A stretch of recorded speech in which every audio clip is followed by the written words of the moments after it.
Assalamualaikum warahmatullahi wabarakatuh. Salam KW untuk Anda. Kujadikan masalah sebagai peluang dan tantangan dalam setiap kajian.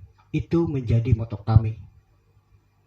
Kita bersama di channel Kandaga Winaya untuk memahami masalah dalam fenomena sebagai realitas, harapan, maupun kesenjangan. Skemata, modus otoritas, serta research menjadi landas tumpu kami dalam memahami fenomena sebagai suatu satuan topik pembahasan channel Kandaga Winaya. Mari hari ini atau pada kesempatan ini kita membahas topik sajian perihal konstruk LKPD sebagai masalah. Nah, topik itu dilatar belakangi oleh adanya urgenitas lembar kerja siswa sebagai komponen pembelajaran sudah terbatas dan tidak terbebas dari masalah dalam pewujudan tujuan. Nah, jadi urgenitas pembahasan ini yaitu lembar kerja peserta didik sebagai komponen pembelajaran sudah terbatas dan tidak terbebas dari masalah dalam pewujudan pendidikan. Nah, kami rumuskan masalahnya bahwa kesesuaian konstruk LKPD sudah dipenuhi sehingga hal tersebut tidak dimasalahkan dalam pewujudan tujuan pembelajaran. Nah, bagaimana hal itu dapat diwujudkan? Nah, untuk itu mari kita bahas bagaimana konstruk LKPD sebagai masalah. Pertama, kita awali dari pengertian LKPD atau lembar kerja peserta didik. Di sini dibatasi sebagai sebuah rumusan atau petunjuk atau hal untuk dilakukan dan atau dikerjakan oleh peserta didik dalam pembelajaran. Jadi LKPD intinya berisikan rumusan petunjuk untuk dilakukan dan atau dikerjakan oleh peserta didik dalam pembelajaran. Nah, disadari bahwa LKPD menjadi salah satu komponen dalam pembelajaran sehingga LKPD memiliki fungsi dalam pewujudan tujuan pembelajaran. Artinya, tanpa LKPD kemungkinan besar pembelajaran tidak mungkin mewujudkan tujuannya. Karena tanpa LKPD, perumusan petunjuk atau hal untuk dilakukan peserta didik tidak tersedia. Nah, selanjutnya, tentu LKPD ini memiliki keragaman. Jika kita lihat dalam konsep ini atau dalam konteks ini, LKPD kami lihat atau kami bedakan dari 5 perbedaan. Pertama, ragam LKPD pertama yaitu sebagai penemuan konsep.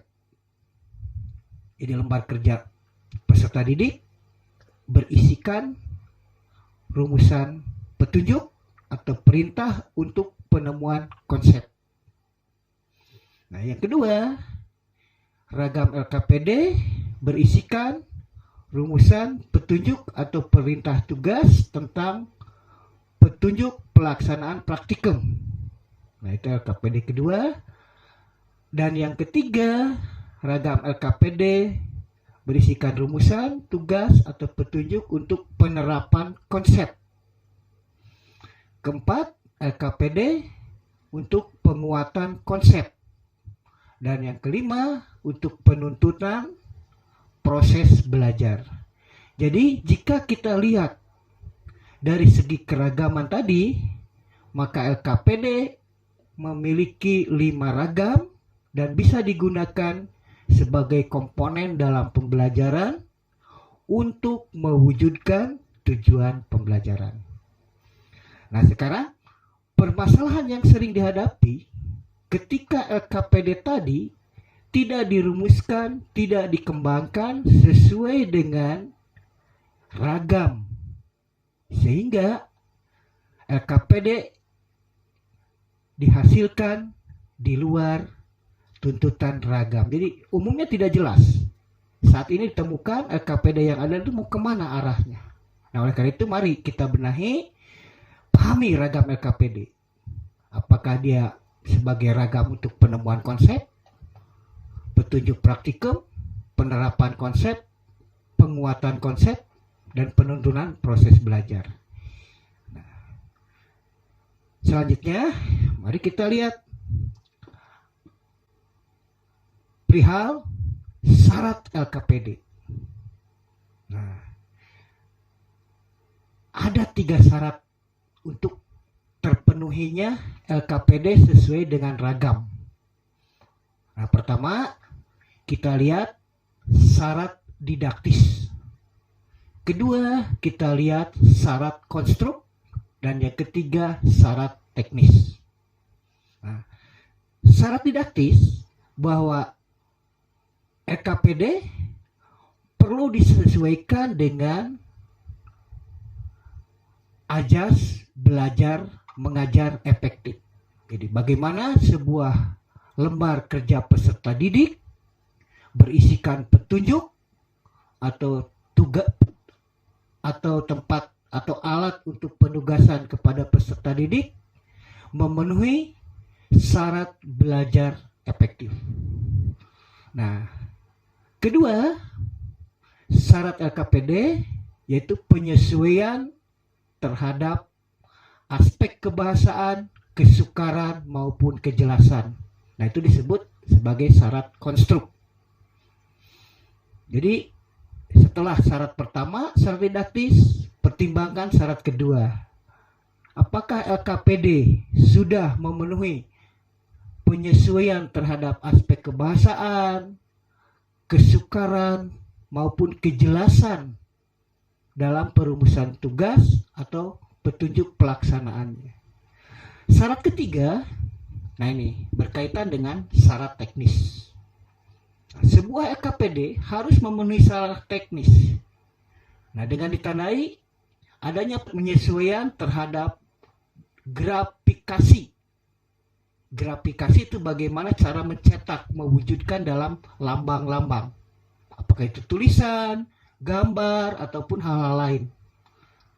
Kemudian pemilihan gambar. Jika ada gambar, gambar apa yang paling sesuai untuk melengkapi LKPD. Jadi perlu dipertimbangkan perihal gambar. Kemudian penataan maupun estetika dari LKPD. Nah, konstruk yang ditemukan sekarang di lapangan, syarat teknis, syarat didaktis, syarat konstruk atau penyesuaian terhadap aspek kebahasaan, kesukaran maupun kejelasan, sering berhadapan dengan masalah karena para pengembang LKPD tidak mempertimbangkan aspek-aspek yang dituntut dari setiap syarat tadi. Oleh karena itu, setelah kita menentukan ragam LKPD, tentukanlah syarat-syarat dalam penyusunan atau perumusan LKPD. Oke, nah ini yang perlu kita perbaiki sekarang. Nah, sekarang bagaimana langkah-langkah merumuskan atau mengembangkan lembar kerja peserta didik? Di sini ada 4 langkah untuk mengembangkan LKPD. Pertama, pilih kompetensi dasar dan indikator dari pembelajaran. Artinya di sini LKPD harus menyelaraskan dengan rencana pembelajaran. Jadi pertama disediakan dulu rencana pembelajaran. Rencana pembelajaran berisikan tentang kompetensi dasar dan indikatornya. Nah, untuk membantu pencapaian kompetensi dasar, indikator dan tujuan itu, maka rumuskan LKPD. Kedua, pilih bahan ajar atau fokus pembahasan. Jadi mau diarahkan kemana? Atau difokuskan kemana? Bahan bahasan di dalam LKPD. Nah, ketiga, pilih ragam LKPD. Nah, gitu. Jadi apakah model, tadi untuk petunjuk pelaksanaan praktikum, penguatan konsep, nah itu perlu dipertimbangkan. Apakah harus satu ragam? Boleh, bisa menggunakan lebih dari satu ragam LKPD. Syukur-syukur kelimanya bisa kita kembangkan dalam satu bentuk LKPD. Nah, oleh karena itu, tidak mungkin sebuah LKPD hanya dikembangkan memaksakan pada satu model atau satu ragam. Nah, mungkin diperlukan ragam lain sehingga dalam satu lembar kerja peserta didik itu akan kelihatan pemaduan ragam-ragam LKPD. Nah, yang keempat, rumuskan LKPD sesuai dengan syarat didaktik, konstruk, dan teknis. Nah, ini yang saat ini kurang diperhatikan, sehingga dari segi perumusan, nah, konstruknya itu tidak menarik gitu. Dia biasanya kalau kita lihat lembar tugas, di dalamnya konstruk kebahasaannya pun kadang-kadang tidak jelas, apalagi pertanyaan yang digunakan kadang-kadang ambigu atau sering ambigu. Diambil kasus, misalkan ketika menanyakan apa dengan apakah, itu sering dimunculkan dalam LKPD. Nah, saat ini dimaknai apakah itu sama dengan apa. Padahal secara kebahasaan terdapat perbedaan. Apakah ini bunga? Ya, pasti ini menjawabnya ya atau tidak. Tapi sering kata apakah digunakan untuk menjelaskan suatu informasi. Apakah ibu kota Indonesia? Nah, itu kan berbeda ketika kita menanyakan apakah ini bunga dengan apakah ibu kota Indonesia. Nah, padahal yang dikendaki oleh pertanyaan kedua, apakah ibu kota Indonesia, inginnya Jakarta, kan gitu. Seharusnya apakah ibu kota Indonesia, jawabannya ya atau tidak. Jadi sama.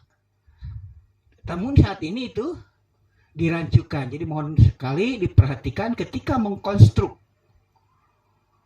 lembar LKPD, perhatikan aspek kebahasaan, kemudian pemilihan kosakatanya, bentuk hurufnya, penataan layoutnya. Apalagi LKPD ini sangat berkaitan dengan kondisi peserta didik. Peserta didik atau anak-anak itu memiliki kesiapan beragam berbeda-beda. Namun sekarang kita tidak melihat perbedaan itu ketika dia menjadi sebuah LKPD. Bahkan sangat lucu ketika itu di jenjang kelas rendah, kelas 1, kelas 2, itu hampir sama LKPD-nya dengan ketika untuk kelas 4, 5, dan 6. Nah, ini dari segi perumusan LKPD, nah itu suatu kegagalan gitu. Kemudian teknik penataannya pun tidak menarik itu. Biasanya ada perintah, kemudian ada pertanyaan-pertanyaan atau ada tabel. Nah, bagaimana menarik untuk anak peserta didik di tingkat rendah? Nah, ini yang saya maksud.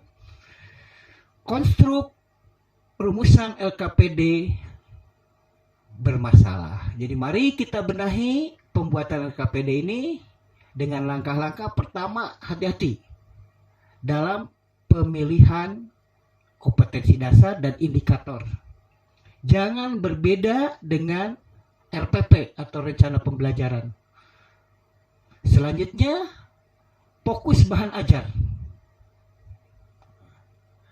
Fokus bahan ajar itu harus disesuaikan dengan rumusan bahan ajar sesuai dengan KD, kompetensi dasar dan indikatornya.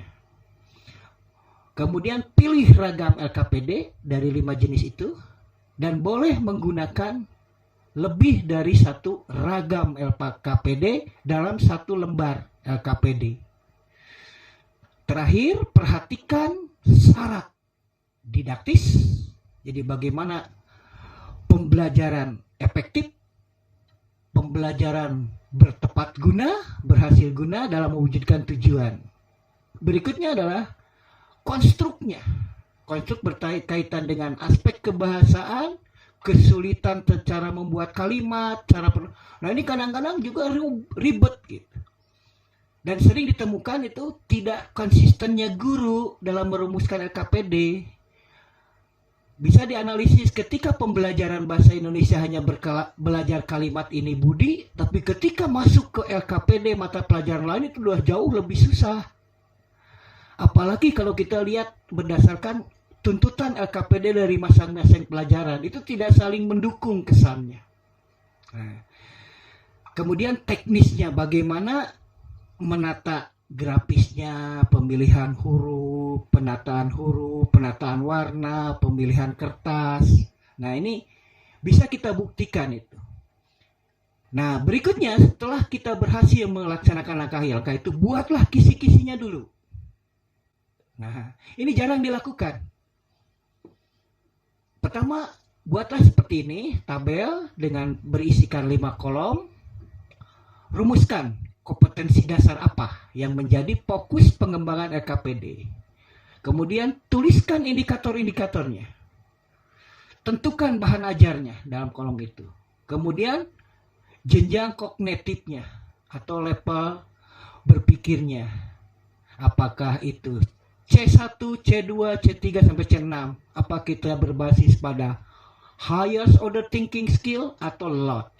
Nah, mohon ini diperhatikan. Kemudian tugas petunjuknya. Nah, itu tugas petunjuk kita sesuaikan dengan ragam LKPD. Nah, jika ini sudah terumus dalam kisi-kisi, tinggal kita tuangkan ke dalam bentuk lembaran kerja peserta didik. Nah, barangkali itu salah satu gambaran bagaimana menyolusikan masalah dalam konstruk LKPD. Dan silakan semuanya uji coba, praktikan, dan buktikan bahwa kisi-kisi ini menjadi salah satu jembatan pengantar untuk membuat sebuah konstruk LKPD sesuai dengan harapan. Nah, mudah-mudahan penjelasan sederhana ini bisa menggugah semuanya untuk mulai mencermati LKPD sebagai salah satu komponen dalam pembelajaran dan sebagai pendukung dalam pewujudan tujuan pembelajaran. Terima kasih. Wassalamualaikum warahmatullahi wabarakatuh.